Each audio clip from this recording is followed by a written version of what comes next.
আমি হাসনাত আব্দুল্লাহকে আমার কোনো প্রতিদ্বন্দ্বিতা মনে করি না। বিএনপির পুরো সাপোর্ট আমি আমার পাশে শতভাগ সাপোর্ট দিচ্ছে। বোকাচোদা, তুই আগে কথা বলা ঠিক করে শিখে আয়। সরি আমার গালি দেওয়ার জন্য।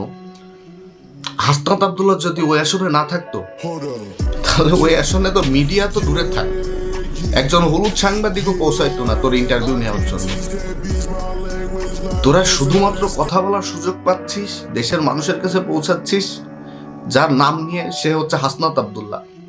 এই হাসনাত আব্দুল্লাহর জন্য ওইখানে মিডিয়া যাচ্ছে, মানুষ তোদের মুখেও মাইক ধরতেছে, আর তুই তাকে প্রতিপক্ষ মনে করিস না। যার নাম নিয়ে সারা বাংলাদেশের media lakh lakh million million views কামাচ্ছে, তুমি তাকে প্রতিপক্ষ মনে করো না। মানে কথায় আছে না, 2 দিনের বৈরাগী ভাতের একে অন্ধ, তোমার অবস্থা হচ্ছে সেই। 12 তারিখের পরে দেখা যাবে। আপনারা কি মনে করেন জানান।